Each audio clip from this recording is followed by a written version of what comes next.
Praise the Most High God of Abraham, Isaac, and Jacob, and peace to everyone joining us on this program. This is indeed the Fountain of Israel's Bible Studies program, and it's an honor for me to stand before you on the Lord's Sabbath day.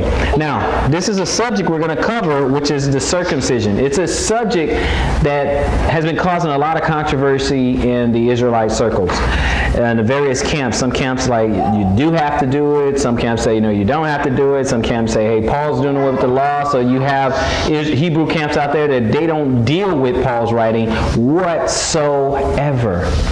Then obviously we have our modern day Christians who don't deal with the Old Testament whatsoever, really. They go back to get a few stories, but after that, we're really about New Testament, and most of the time they stick to Paul's writings.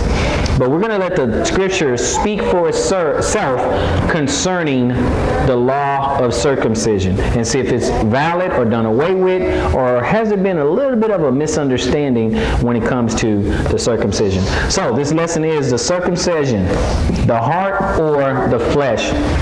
And we will pick this lesson up in Acts 15. And we're going to pick up on a few key things. Acts 15. And when you get to Acts 15, brother, go ahead and read. Acts 15, and we're going to pick it up at verse 1, actually. Acts 15 and 1. Acts 15, verse 1. And certain men which came down from Judea stopped the brethren and said, except ye be circumcised after the manner of Moses, ye cannot be saved. Okay, see, we have to catch something right here. Right here in the very first verse. They said certain men, so this is not the Jews, okay? This is a different set of men. Just like there's some division in Israel today, there was division then. Certain men came in saying, except you be circumcised after the manner of Moses, you cannot be saved. Meaning you can't get salvation unless you be circumcised. They had a problem with that. Verse 2. When therefore Paul and Barnabas had no small dissension and disputation with them, they determined that and certain other of them should go up to Jerusalem unto the apostles and elders about this question. Yes. And being brought out to their way by the church, they passed through Phoenix and Samaria, declaring the conversion of the Gentiles. And they called it great joy unto all the brethren. Go ahead. And when they were come to Jerusalem, they were received of the church and of the apostles and elders, and they declared all things that God had done with them. But what happened in verse 5? What happened? But there rose up certain of the sect of the Pharisees, which believed, saying that it was needful to circumcise them, and to command them to keep the law of Moses. Look at that. See, the Gentiles, they're starting to hear this word and this word of faith and everything, but certain sect of the Pharisees, this is called the circumcision party, certain sect of the Pharisees says, hey, wait a minute, it's needful for all you guys to be circumcised and keep the law of Moses. That was first on the agenda. Now, Paul and Barnabas talking about Christ and faith and, growing in your faith and things like that. But they are talking about let's get some circumcision and some keeping the commandments first thing. Okay? Verse 6, brother. And the apostles and elders came together to consider of this matter. And when there had been much disputing, he rose up and said unto them, men and brethren, ye know about that a good while ago God made choice among us that the Gentiles by my mouth should hear the word of the gospel and believe. Yes. And God which knoweth the heart, bear them witnesses, giving them the Holy Ghost, even as he did unto us. Go ahead, brother. And put no difference between us and them, purifying their hearts by faith. Now therefore, why can't ye God to put a yoke upon the neck of the disciples, which neither our fathers nor were able to bear? Right, so you're coming into this faith. You're coming into this faith. We're talking about the Messiah and trying to attain salvation. Now you have to imagine a people, we're talking about Gentiles, you have to imagine a people who have not heard about this. All they were doing was busy serving their false gods and doing their pagan worship. And now you're introducing them something new. You're introducing them to the Holy One of Israel and say, we need to serve them, and you too can receive salvation. And then another sect comes along and say, but wait a minute, before you do all that, and he pulled out a knife and said, you got to be circumcised. You're going to scare off a lot of people with that approach. And so he was saying, why should we burden these people with something we can't even bear? Why should we put so much on them right away? Too much, too fast. Go to verse 13, brother. 15 verse 13. And after they had held their peace, gave answer saying, Men and brethren, hearken unto me. The Lord hath declared how God at the first did visit the Gentiles, to take out of them a people for his name. Yes. And to this agree the words of the prophets as it is written. Skip to 19. At 15 verse 19. Yes, sir. Skip to 19. Yes, sir. Wherefore my sentence is that we trouble not them, which from among the Gentiles are turned to God. Okay, so let's not put too much on the Gentiles. These Gentiles will turn to God. Let's not put too much on them, so let's give them a little bit of instruction. Go ahead, verse 20. But that we write unto them, that they abstain from pollution of idols, and from fornication, and from things strangled, and from blood. For Moses of old time hath in every city them that preach him, being read in the synagogue every Sabbath day. Listen to that, brothers and sisters. He said, let's not put too much on them at one time, okay? Let's not trouble them, which from among the Gentiles are turned to God. So those who have turned themselves to God, the Gentiles that turn themselves to God, let's not put too much on them. In fact, why don't we write this? That they abstain from pollution of idols, and from fornication, and from things strangled, and from blood. Why? Because in verse 21 it says, For Moses of old time had in every city preach him, being read in the synagogue every Sabbath day. So the question is circumcision in the law in Moses? Yes. And they're going to hear about it eventually on the Sabbath. But for now, let's get these Gentiles who have pagan worship and pagan practices, let's give them these 4 things to start with. Make sense? Verse 22. That Jesus, the apostles and elders, with the whole church, to send chosen men of their own company to Antioch, with Paul Barnabas, namely Judas, surnamed Barsabbas, and Silas, chief men among the brethren. And they wrote letters on them after this manner. The apostles and elders and brethren send greeting unto the brethren, which are of the Gentiles in Antioch and Syria and Cilicia. Yes, sir. Go ahead. For as much as we have heard, that certain which went out from us have certain. Okay? It's not all of the apostles, not all the Jews, it's certain ones. Okay? This is the circumcision party. Go ahead. But burden your souls, saying ye must be circumcised, and keep the law, to whom we have no such commandment. Because that's a big burden, brothers and sisters. You never heard of it. So if you go to a guy who never heard of this stuff and you go up to him and say, let's serve the Most High God of Abraham, Isaac, and Jacob, and let me circumcise you right now. It's too much, too fast. We need to grow in our faith. That's the point here. It's not that the apostles are saying, oh no, you don't have to do it. Don't do it ever. Grow from where you are.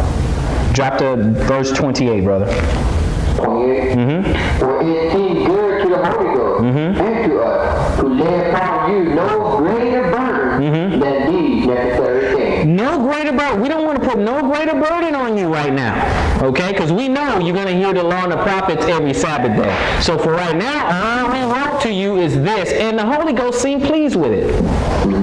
The Holy Ghost seemed pleased with us starting you off with this, just this. Verse 29. Acts 15, verse 29.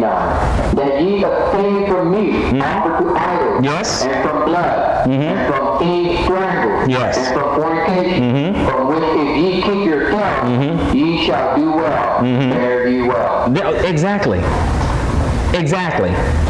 That right now, and just say, okay, let's start with this. That's it. Now, a lot of people think that to mean that's all we have to do. Then that's not that hard. Stay away from idols, even though many of us, a lot of people are going into idols. This happens to be the 31st right now, and a lot of people will be practicing a lot of idolatry today and tonight.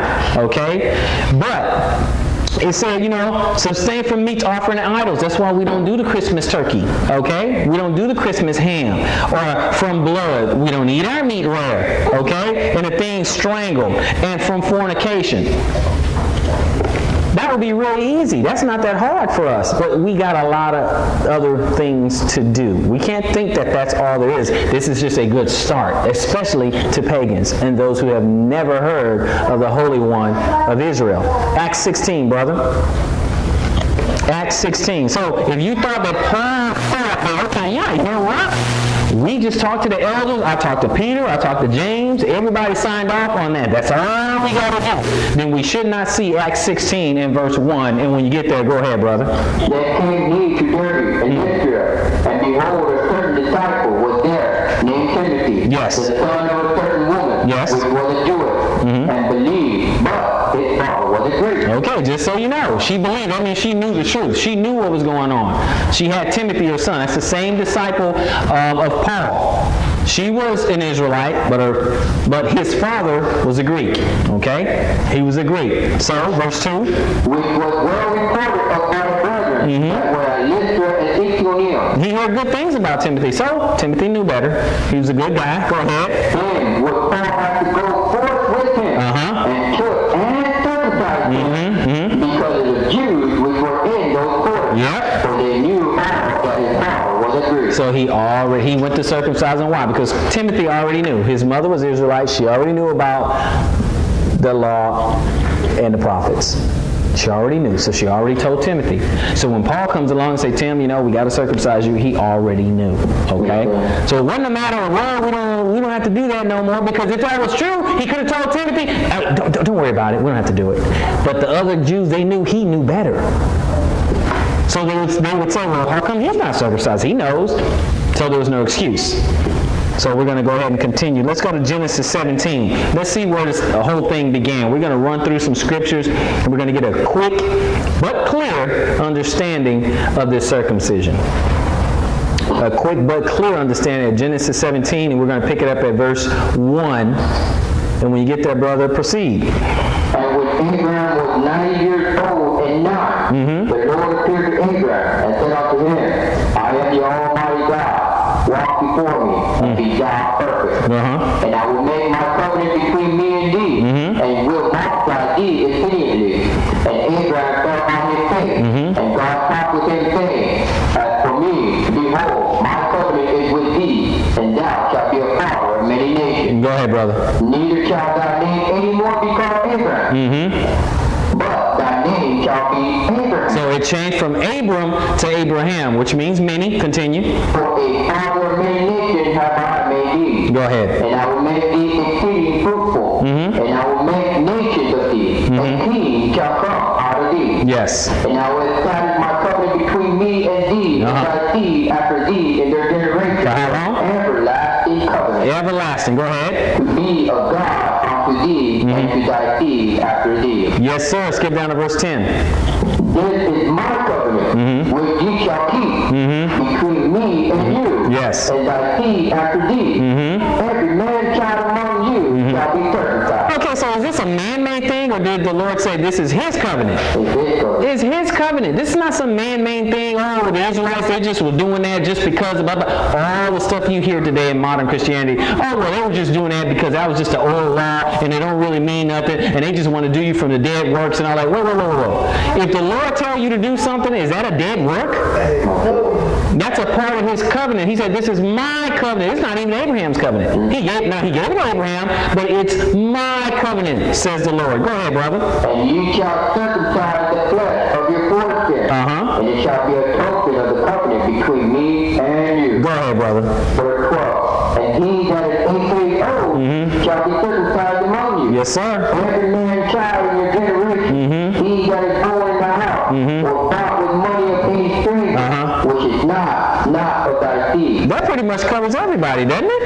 Because it started with Abraham, so there's him, then his children, then it's the strangers and his manservant and maidservants that's in his house. That's pretty much everybody. And then he said you're going to do it to the kids when the kids are 8 days old. 8 days old. This is a token of the covenant, and it's forever. we have a feast day called the Tabernacles of the 8th day, which symbolizes forever or eternity. Okay, it all means something. It all means something. God is not a vain God. He put this in here for a reason. Go ahead. He's trying to fulfill something and get something spiritual to us, okay? Go ahead. Genesis 17, verse 13. He that is born in thy house, and he that is bought with thy money, must needs be circumcised. Gotta do it. Go ahead. And my covenant shall be in your flesh for an everlasting covenant. So the covenant is in the flesh, so it sounds like it's worth doing. But it means something. See, in the Hebrew culture, they always did something physical to teach us the spiritual. Let's continue. Verse 14. And the uncircumcised man shall, whose flesh of his foreskin is not circumcised, that soul shall be cut off from his people. He has broken my covenant. It's got drop down to 24, verse 24, brother. Genesis 17, verse 24. And Abraham was 90 years old and 9 when he was circumcised in the flesh of his foreskin. And Ishmael, his son, was 13 years old when he was circumcised in the flesh of his foreskin. In the same day was Abraham circumcised, and Ishmael his son. And all the men of his house, born in the house, and bought with money of the stranger, were circumcised with him. So that covers everybody. Everybody in the house. Abraham, his son, and everybody who worked for him. Everyone had to be circumcised. Can you imagine you work for your boss and he come to you one day and say, hey, we're going to have to cut some foreskin. But you had to do it if you want to be adopted. And if you are, Abraham being our father of faith, and you want to be called into the same covenant of Abraham, you got to do as Abraham has done. All these physical things mean something spiritually. The same with the head covering. You don't get it, you don't understand it, but it's something physical and practical so you can understand the spiritual. It's not a vain God. That's what we have to get out of our head. But let's see why the Lord did that. Go to Genesis 26, brother. Genesis 26. And we're going to read verse 5. So we're going to see why. Okay? Now, we know this circumcision didn't even happen until Abraham was 99 years old. 99 years old. But he did something before he was 99. Genesis 26, read verse 5, brother. Because like Abraham obeyed my voice and kept my charge, my commandments, my statutes, and my law. That's why. Because he did all that. That's why this was counted unto him for righteousness. Go to Deuteronomy 10, brother. This is what was counted unto him as righteousness because he just simply obeyed the Most High Yah. He heard his voice. The Lord said go left, he went left. The Lord said go right, he went right. Deuteronomy 10, he kept all of his charge. He kept his commandments, statutes, and laws. Deuteronomy 10, let's pick it up at verse 12. Deuteronomy 10 and 12. Go ahead. And now Israel, what does the Lord thy God require of thee? Which is a great question. What does he want us to do? Go ahead. But to fear the Lord thy God. Yep. To walk in all his ways. Yes. To love him. And to serve the Lord thy God with all thy heart and with all thy soul. Yes, sir. Keep going. To keep the commandments of the Lord. Yes, sir. And his statutes, which I command thee this day. Yes. For thy good. Ah, you see, for thy good. But guess what he's trying to get at? He's trying to get at the heart. Verse 16 will bear that out. He wants to get at the heart. Go ahead. Circumcise therefore the foreskin of your heart. Yes. And be no more stiff-necked. Be no more stiff-necked. Be no more rebellious. Be not hard-headed. Because we can do that sometime. So don't do that. Go to Numbers 15 and 15. Let's see who else got to do. Now, we just noticed that in Abraham, him and his whole house had to do the same thing. Okay? Now let's see if that carried all the way down to his seed. He had to do it, and everybody in his house had to be circumcised. Okay? Now let's see in Deuteronomy, Numbers 15 and 15. Go ahead, brother. One ordinance shall be both for you of the congregation. Yes. And also for a stranger that sojourns with you. Yes, sir. An ordinance forever in your generation. As ye are, so shall the stranger be before to be in verse 16? One law and one manner shall be for you, and for strangers that sojourn with you. So are we supposed to do all the same stuff, right? Yes, sir. Supposed to be doing the same thing. All right, but don't worry, because in the New Testament it says one faith, one baptism. So nothing's changed. It's all one. Okay? Nothing has changed. Go to Romans 2, brother. Let's go to Romans 2. Let's take a look at this.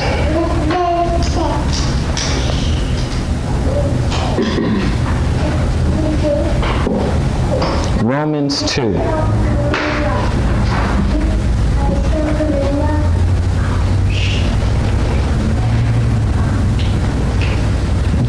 Romans 2 and verse 17. 2 and 17. When you get that, brother, go ahead. Romans 2, verse 17. Behold, thou art called a Jew, and restest in the law, Yes. and makest thy boast of God. Okay, so you have the law and you boast in God, but skip down to 23, brother. Thou that makest thy boast of the law, through breaking the law, dishonorest thou God. Yeah, you dishonor God if you boasting about, keep the commandments, then you break them. Go ahead. For the name of God is blasphemous among the Gentiles through you. Yeah, but it is written. see, the Gentiles are looking at us. See, we're talking all this stuff, but the Gentiles, other nations are looking at us, so we need to walk correctly. We need to walk orderly. Go ahead. Romans 2, verse 25. For circumcision verily profiteth, if thou keep the law. Yeah, circumcision is good if you keep the law. Go ahead.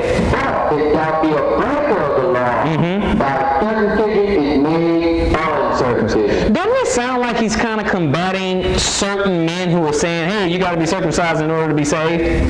It sounds like that's what he's dealing with, doesn't it? So he's trying to combat that real quick. Hey, you got to be circumcised first before we do anything else. That's how you're going to get salvation. Well, that's not how it works, and he explains that. Go ahead, brother. Romans 2, verse 26. Therefore, if the uncircumcision keep the righteousness of the law, shall not his uncircumcision be counted for circumcision? Go ahead. And shall not uncircumcision, which is by nature, if it fulfill the law, judge thee who by the letter and circumcision does transgress the law? Go ahead, brother. For he is not a Jew, which is one outwardly. Yes, sir. Neither is that circumcision, which is outward in the flesh. Yes, sir. Go ahead. But he is a Jew, which is one inwardly. Yes. And circumcision is that of the heart. Yes. The spirit. And not of the letter, the praise is not of men, but of God. Okay, so he was just saying, hey, circumcision is really that of the heart. See, Paul proves everything. See, it's circumcision of the heart. That's all we need. But is circumcision of the heart, is that a new thing, or is Paul still talking about Old Testament stuff? That's the question. So go to Jeremiah 4 and 4. The question is Paul still talking about Tanakh, or is he talking about something new? Did Paul come up with this whole circumcision of the heart on his own? That's a good question. Wouldn't you agree? It's a good question. Hey, did he come up with all that by himself, or is he talking about Tanakh? Go ahead. Jeremiah 4. Let's pick up at verse 4, brother. Circumcise yourself to the Lord, and take away the foreskins of your house. Yes, sir. Ye men of Judah, inhabitants of Jerusalem, let my fury come forth like fire, and burn that none can quench it, Yes. because of the evil of your doing. Go ahead. Declare ye in Judah, and prophet in Jerusalem, and say, blow ye the trumpet in the land, Yep. cry, gather together, and say, assemble yourself, and let us go into the defense city. Go ahead. Set up the standard toward Zion, retire, say not, for I will bring evil from the north and great destruction. Okay, now, what verse are you in right now? Okay, now let's go. Now he said in verse 4, circumcise yourselves to the Lord and take away the foreskins of the heart. Of the heart. He wants you to have a new heart. But wait a minute, he said that before. Let's go to Ezekiel 36. He said that before. He said he wants you to have a new heart. So far we see in Jeremiah that he said, take away the foreskins of the heart. So that's not new. but we still have a little bit more to go. That's in the prophet. So we're going to look at the prophet Ezekiel to see if he's talking about us having a new heart. Ezekiel 36, start at verse 26, brother. Ezekiel 36, verse 26. And a new heart also will I give you. Yes. And a new spirit will I put within you. Yes, sir. And I will take away that stony heart of yours out of your flesh. Yes. And I will give you a heart of flesh. Go ahead, brother. And I will put my spirit within you. And cause you to walk in my statutes. Yes. And you shall keep my judgment and do that. Okay, see, so again, we want to get a new heart, but let's go to Deuteronomy 30. We're still talking about a new heart. So now we're in the line. Let's see if Paul has brought something new. This whole circumcision of the heart and the new heart thing. Let's go into the law. We went to the prophets. Now let's go to the law. Deuteronomy 30, pick it up at verse 6. Deuteronomy 30 and verse 6, brother. And the Lord thy God will circumcise thy heart, and the heart of thy seed. Love the Lord thy God. Yes. With all thy heart, and with all thy soul, Yes. thou mayest live. Go ahead. And the Lord thy God will put all these curses upon thy enemies, and all them that hate thee will persecute thee. Okay. And thou shalt return and obey the voice of the Lord. Yes. And do all the commandments which I command thee this day. Okay, go to Romans, brother. See, this is what it is. He always wanted us to not be stiff-necked, not be rebellious, keep his commandments, obey his voice. And it all starts with the circumcision of the heart. That's where it all begins. So Paul didn't bring something new. He didn't bring anything new. He was quoting right out of the Old Testament. Okay? So Romans 4, let's pick it up at verse 1. Romans 4 and verse 1, brother. What shall we say then? That Abraham our father, as pertains to the flesh, hath thought. For if Abraham were justified by works, he has whereof to glory, but not before God. Keep going. For what says the Scripture? Abraham believed God, and it was counted unto him for righteousness. Skip down to verse 8. See, we know that he obeyed his voice, kept his law, statutes, and commandments, and that was counted unto him as righteousness. Verse 8. Romans 3, verse 8. Blessed is the man to whom the Lord will not impute sin. Yes. Come and say blessed that upon the circumcision only, or upon the uncircumcision also. Go ahead. For we say that faith was reckoned to Abraham for righteousness. Yes, sir. How was it then reckoned? Yep. When he was in circumcision nor in uncircumcision. Yeah, so how was he reckoned? Was he reckoned righteous, or was he declared righteous when he was circumcised or when he was uncircumcised? He answers his own question. Go ahead. Not in circumcision, but in uncircumcision. I'm sorry, how old was Abraham when he got circumcised? 99. 99 years old. That's what he's saying. He was counted under righteousness before the circumcision. This is why he was Paul was combating the other Jews, the certain Jews, the sect of the Pharisees, the circumcision party. He was combating them, saying, quit compelling people to get circumcised right now. Give them some time to grow in their faith. Continue, brother. And he received the sign of circumcision, Yep. a seal of the righteousness of the faith, which he had yet been uncircumcised, Yes. but he might be the father of all men that believe. His faith came first before the circumcision. Go ahead. But if he not circumcised, but righteousness might be imputed unto them also. Go ahead, brother. And the father of circumcision to them who are not of the circumcision only, Yes. but who also walk in the steps of that faith Yes. of our father Abraham, Yes, see? Go ahead. which he had been yet uncircumcised. See, his faith came first. His faith came before his circumcision. That's the point that Paul is making. Abraham's faith came before circumcision. That's all he's trying to say. Abraham was circumcised at 99. He's not saying you don't have to be circumcised at all. He's just saying that you don't have to rush out and go get circumcised. Grow your faith first, because you can't. All this stuff that you do, if you don't have faith, forget it. If you're not aiming all this stuff towards Messiah, forget it. Don't worry about it. Because now you're trying to do it all yourself. You're trying to gain access to the kingdom of heaven all yourself through your own self-effort. That doesn't mean you don't have to keep the law, statutes, and commandments or not get circumcised. Doesn't mean that. Okay, let's go to Acts Twain, you know what? This is what we want to do. We want to establish something real quick. You are going to go to Acts, brother. You are going to go to Acts. But we want to establish something real quick so people can understand Paul a little bit better. Because again, we have the groups out there who believe Paul's doing away with everything, he's changed everything. We all ain't wrong. There's one law, one matter, it's the same for everybody. So let's go ahead and see if Paul was teaching against it, because what we have to conclude, you have to conclude for yourself. What we have to conclude is Paul, is he a liar or a hypocrite, or is he an apostle? That's really what we have to figure out for ourselves. So let's go to Acts 17.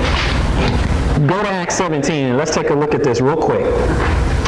Okay? Now, let's see if he taught against the law and the prophets. So Acts 17, pick it up at verse 2, brother. Acts 17 and 2. And Paul, as his manner was, Yes. went unto them, and 3 Sabbath days reasoned with them out of the Scriptures. Okay, so Paul, as his manner was, reasoned with them 3 Sabbath days out of the Scriptures. That's what he did. That was his manner. That's just what he did. Let's see if anything changed. Go to chapter 18, brother. Acts 18, read verse 4. Acts 18, verse 4. And he reasoned in the synagogue every Sabbath, and persuaded the Jews and the Greeks. And when Silas and Timothy were come from Macedonia, Paul was pressed in the Spirit, and testified to the Jews that Jesus was Christ. There you go. You see? He had to testify that he kept doing that on the Sabbath. So it's apparent his action says that he kept Sabbath. Now go to Acts 20. Okay, let's go to Acts 20. Now we said we got the commandments, we got law statutes, we got law statutes and commandments, we got feast days and all that. Let's see if Paul's actions match up or line up with Tanakh.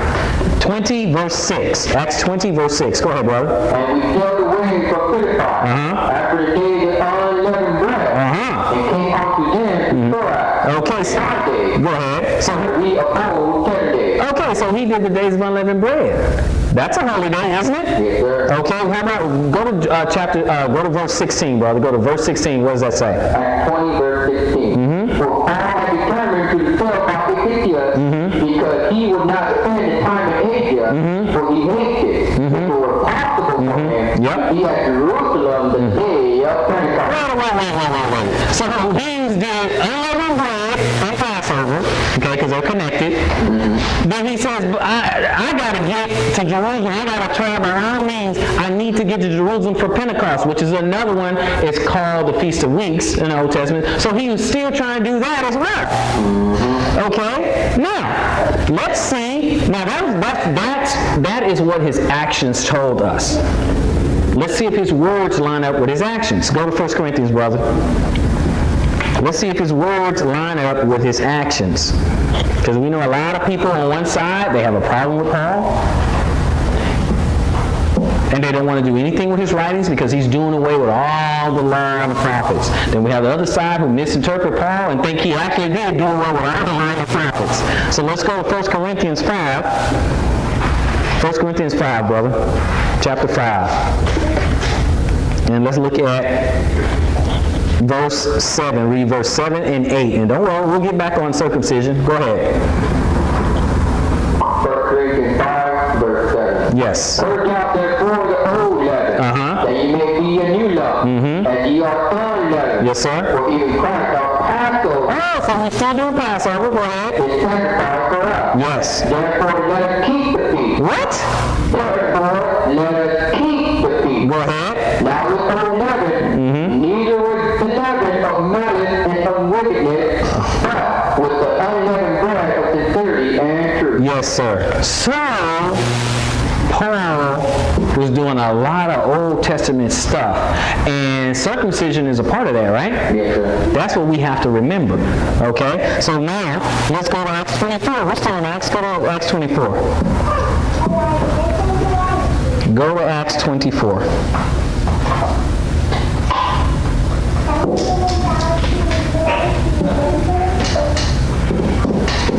Okay? Now, I just want to point something out real quick. We'll go to Acts 24, and at verse 10. Acts 24, verse 10. Then Paul, after the governor had beckoned unto him to speak, answered, For as much as I know that thou hast been a many years a judge unto this nation, I do more cheerfully answer for myself. So he's going to speak for himself on this matter because everyone was accusing him. Oh, you're teaching everybody to forsake Moses and the prophets. Go ahead. Acts 24, verse 11. Because that thou mayest understand that there are yet but 12 days since I went up to the Jerusalem for to worship. Yes, sir. And they neither found me in the temple disputing with any man, neither raising up the people, neither in the synagogue, nor in the city. Yes, sir. Neither can they prove the things whereof they know accuse me. Okay, now what you got to understand, he just said, everything that I'm accused of, none of these people can prove anything that they're saying. Go ahead, brother. Acts 24, verse 14. Yes. But this I confess unto thee, that after the ways which they call vanity, so worship I the God of my fathers, believing all things which are written in the law and in the prophets. Everything written in the law and the prophets, I believe all that. Circumcision is in the law and the prophets, right? Yes, okay. So he said he believes all that. Now, because if he doesn't, then he's lying right now. And if we determine that Paul is a liar, then we need not read anything that he says. It's just really that simple. So we decide, you decide, do you believe Paul? That's all you have to decide. Do you believe what he just said right here? Because if you believe right here, this is a good foundation that he actually does believe all that that's written in the law and the prophets, then you know that there's something with your interpretation if it sounds like he's undoing the law and the prophets.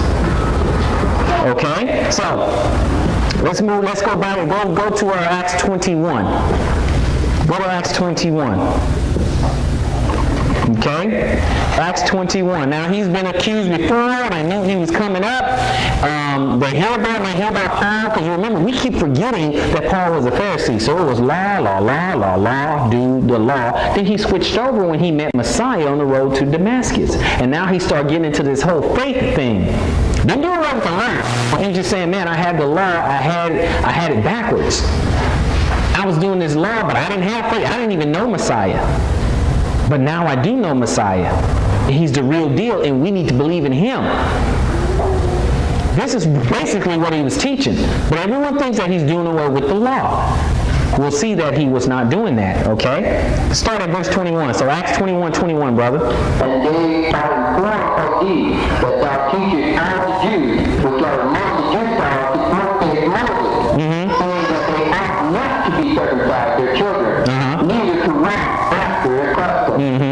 What is it therefore? The multitude must needs come together, when they will hear that thou art come. Do therefore this that we say to thee, we have 4 men that have a vow on them. Yes. Then think and purify thyself with them, and be at charges with them, that they may shave their heads. Yes. And I will know that those things whereof they were infirm concerning thee are nothing, but that thou thyself also walkest orderly and keepest the law. That he walks orderly and keepeth the law. Because he teaches all that he keepeth the law. As a matter of fact, in that problem, brother, go to Romans 7. They say, well, let's make sure that you walk orderly and that you keep the law. Okay? So let's go to Romans 7 real quick. Because I know there's a lot of scriptures out there that sounds like, hey man, he doesn't do it, we ain't got to do that. But what does he say in Romans 7 and go to verse 22? What does that say, brother? For I delight in the law of God after the inward man. What does it say in verse 25? I thank God for Jesus Christ our Lord, so then with the mind of myself, serve the law of God. Yes. But with the flesh, the law of sin. So it's 2 different sins, right, brother? That's what we see, that there's 2 different laws. Okay, 2 different laws, excuse me. Okay, so let's go ahead and go to Galatians. Okay, let's go ahead and go to Galatians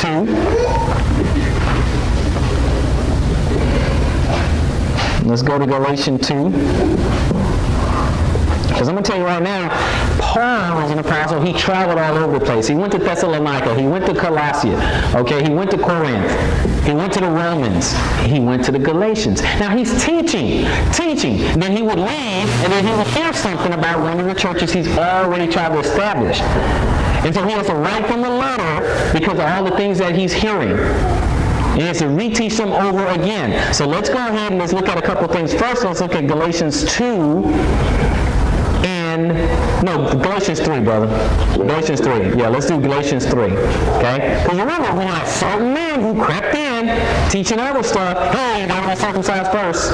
Hey, let's do all these other works. Okay? Hey, let's go light these candles. Let's do all these other little dead works. Okay?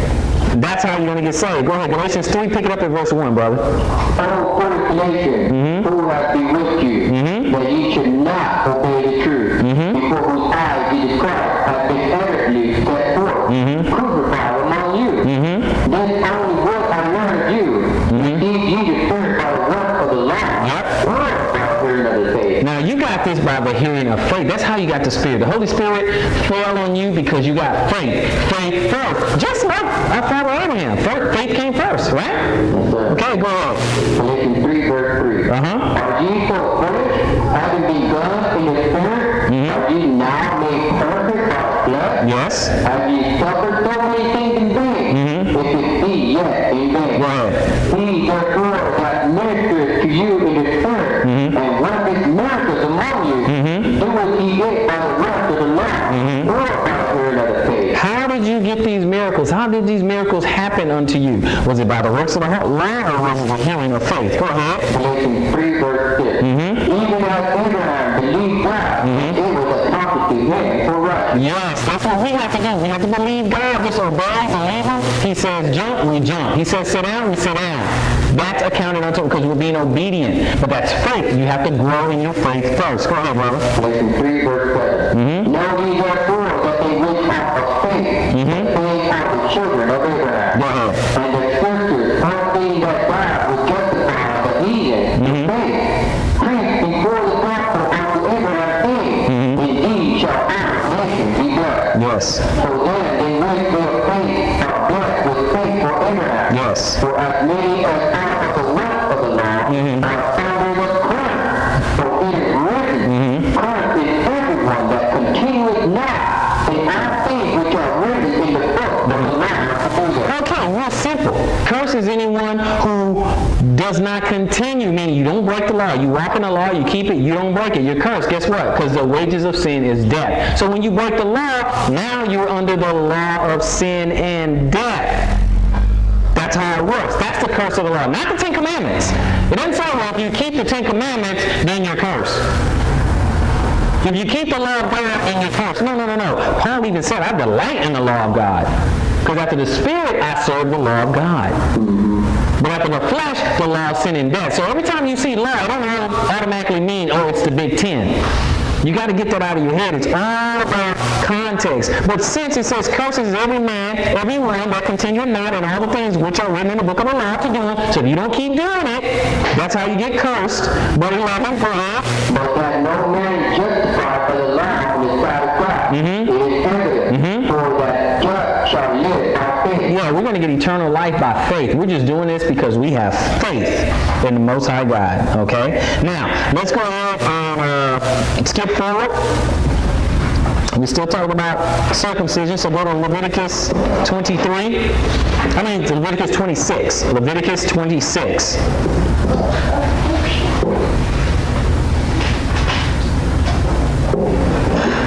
Leviticus 26. And I know some of you probably thinking, oh, he wrote about Timothy getting circumcised, but he didn't say anything about Titus. Don't worry, we'll get there.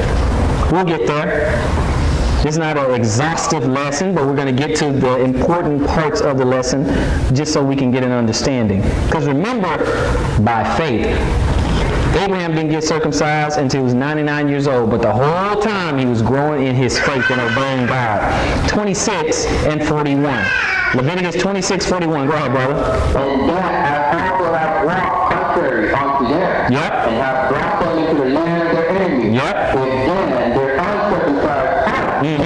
Yes. And they then possessed of the Yeah, it's always been a heart matter. Go ahead. Then will I remember my covenant with Jacob, and after my covenant with Isaac, and after my covenant with Abraham, will I remember, and I will remember the land. Oh, that covenant that he had, wasn't that circumcision a token of the covenant? Yes, sir. He's going to remember that when you circumcise your heart. He's going to remember that covenant when you stop being stiff-necked and you start being obedient.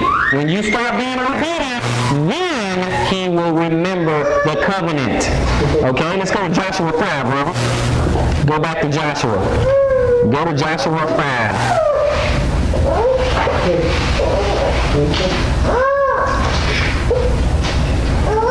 Joshua 5, brother. Okay, now, you go to Joshua 5, I'm picking up verse 3. Verse 3, go ahead, brother. Joshua 5, verse 3. And Joshua made men sharp knives, circumcised the children of Israel at the door of the foreskin. Go ahead. And this is the crown which Joshua did circumcise. And all the people that came out of Egypt that were male, even all the men of war, died in the wilderness by the way after they came out of Egypt. Yes. Now all the people that came out were circumcised. Yep. But all the people that were born in that wilderness by the way as they came forth out of Egypt, then they had not circumcised. Go ahead, brother. For the children of Israel walked 40 years in the wilderness, till all the people that were men of war, which came out of Egypt, were consumed because they obeyed not the voice of the Lord. That's really bad, brother. To whom the Lord swore that he would not kill them the land, which the Lord swore unto their fathers, that he would give us a land that flows with milk and honey. Go ahead, brother. And their children, whom he raised up in their stead, then Joshua circumcised, for they were uncircumcised, because they had not circumcised them by the way. Go ahead. And it came to pass, for they had done circumcising all the people, that they abode in their places in the camp, till they were old. Until they heal. So everybody was circumcised, and they just stayed in their tents, in their camp, until they were healed from the circumcision. But everybody got circumcised, right? That's what we have to remember. Go to Exodus 12, brother. Let's go to Exodus 12. Go to Exodus 12, and we're going to pick it up at verse 43. Exodus 12 and verse 43, and when you get there, you go ahead and read, brother. And the Lord said unto Moses and Aaron, this is the ordinance of the Passover. There shall no stranger eat thereof, but every man's servant that is bought for money, when thou hast circumcised him, then shall he eat thereof. Go ahead. A foreigner and an hired servant shall not eat thereof. In one house shall it be eaten. Thou shalt not carry forth out of the flesh of blood out of the house, neither shall ye break a bone thereof. Okay, so in order to keep the Passover, you got to be circumcised. But go ahead. All the congregation of Israel shall keep it. And when a stranger shall sojourn with thee, and will keep the Passover to the Lord, let all his males be circumcised. And then let him come near and keep it. Oh, okay. And he shall be as a one that is born in the land. For no uncircumcised person shall eat thereof. That's the Lord. That's what the Lord says. Plain and simple, and he's not a respecter of persons, right? Yes, sir. Not a respecter of persons, so everybody got to do it. The only thing changed in the New Testament, brothers and sisters, is that you have a little bit more time. You can grow your faith, have a little more time. You figure, hey, you know what? I am going to serve the Most High God of Abraham, Isaac, and Jacob. This is the God I am going to serve from here on out. When your faith grows to that point, then it's time to get circumcised. Get into that covenant with him. That's when it is time. Let's move on, brother. Let's go forward a little bit more. James 2. James 2, and then we're going to go to Galatians, so people are going to think that we're going to ignore the whole Titus thing. So let's go to James 2, because we say we believe. Let's check this out. James 2, pick it up at verse 20, brother. Verse 20 in James 2. Go ahead. But without no vain man, but faith without works is dead. You said you believe, go ahead. Was not Abraham our father justified by works? Yep. When he had offered Isaac his son upon the altar? That means he actually physically physically did something. He was about to sacrifice Isaac, but we know he got spared. Go ahead. He brought our faith wrong with his word. Yes. Without work was faith made perfect. Well, he proved his faith through his works. Go ahead. And the scripture was fulfilled with faith. Abraham believed God. Yep. And it was imputed unto him for righteousness. Yes. And he was crowned the Son of God. Amen. Go to Galatians 2, brother. Let's go ahead and go to Galatians. Let's deal with this. Let's go ahead and go to Galatians 2 and pick it up at verse 1. 2 and 1. Galatians 2 and 1. Then 14 years after I went up against Jerusalem with Barnabas, Yes. and took Titus with me also. Okay, now Titus. Now he's a Greek. Go ahead. And I went up by revelation, and communicated unto them that gospel which I preach among the Gentiles. Yes. But founded me to them with word of reputation. Yes. Lest by any means I should run, or I run in vain. What does it say in verse 3, brother? Neither Titus, who was with me in the Greek, Yep. was compelled to be circumcised. Go ahead, brother. And that because of another word, who came in finally to start our liberty which we have in Christ Jesus, that they might bring us into bondage. See, I don't want you to miss that. See, don't miss what it says right here in verse 4 when it says that because of false brethren. False, okay? A false brethren unawares brought in who came in privately to spy out our liberty which we have in Christ Jesus. See, they have some liberty. We have a little bit of time. I want Titus' faith to grow a little while. I don't need the false brethren coming in and saying, hey, you better hurry up and get circumcised because that's the only way you're going to get salvation. That's a false brethren. So I can't tell someone, hey, you know what? You got to get circumcised or else it's over for you. No, he has time. Abraham got time. He's the father of our faith, right? He had time from birth to all the way to 99. He had time, but his faith grew in the meantime. Let's go on over to John 7. Okay? Let's see if anything changed. Let's go to John 7 real quick. Because sometimes we read things, me and my wife and we talk about stuff like this, and we say sometimes we read it and it just goes right by us. We don't even pay any attention to it. But let's see if anything's done away with it when you go to John 7. And when you get there, we're going to pick it up at verse 20. John 7. John 7 and verse 20, brother. John 7, verse 20. When you get there, read. The people answered and said, Thou art the devil. Who goes about guilty? Jesus answered and said unto them, I have done one work, and ye are found. This is one work that I did. Go ahead. Moses therefore gave unto you circumcision, Yep.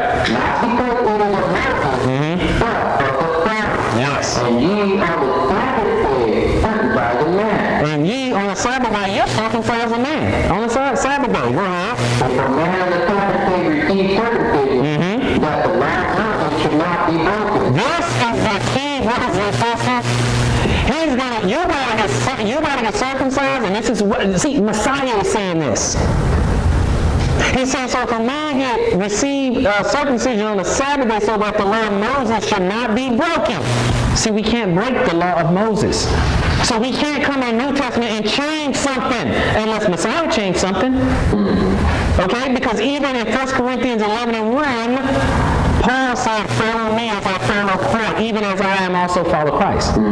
Okay? So we got to follow him like he followed Christ, and Christ didn't sound like he has a problem with circumcision. Did it sound like he had a problem with that? No, he said, if a man on the Sabbath day receives circumcision, but the law of Moses should not be broken, continue. Are ye angry at me because I have made a man every whit whole on the Sabbath day? That's what we're talking about, brother. That's what we're talking about. Now let's look at Philippians 3. Let's go to Philippians 3 before we finish this up. Go to Philippians 3, brother.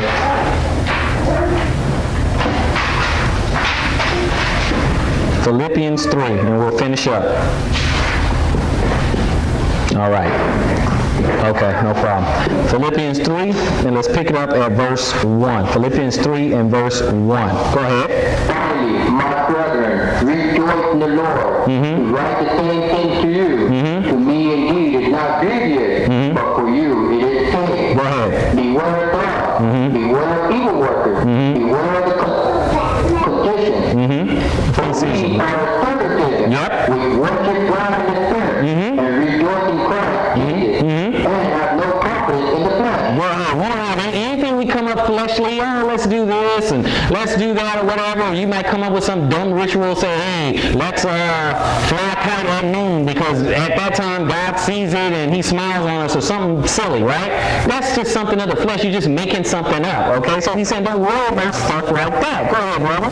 No, I might also have confidence in the flesh. If any other man thinks that he has whereof he might trust in the flesh, I have more. I have all the things in the world that I can trust in the flesh, and he's going to tell you why. Next verse. Circumcised the 8th day. Paul circumcised the 8th day. He's an Israelite. Go ahead. He comes from the tribe of Benjamin. Go ahead. He's a Hebrew of the Hebrews. Go ahead. As it concerns to life, I'm a Pharisee. So he knows what he's talking about when we're talking about Old Testament, right? Okay, go ahead. Persecuting the church. Yes, he persecuted the church. Go ahead. Yeah, I was doing the law. I've been working this law. It's no thing to me. I do this. Okay? So that's why he got on the faith bandwagon, because he got the law part down.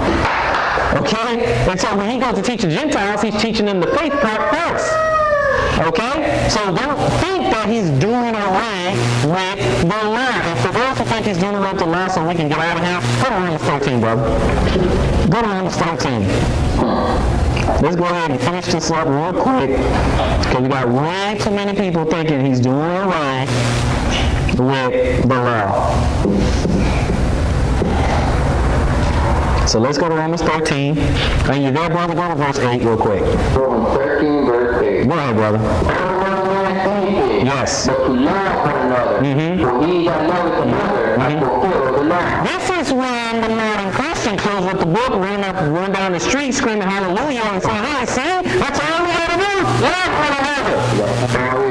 You gotta keep reading so you know what that means, so that we can love each other the same way. Because if we leave it like that, you can love differently than I love, right?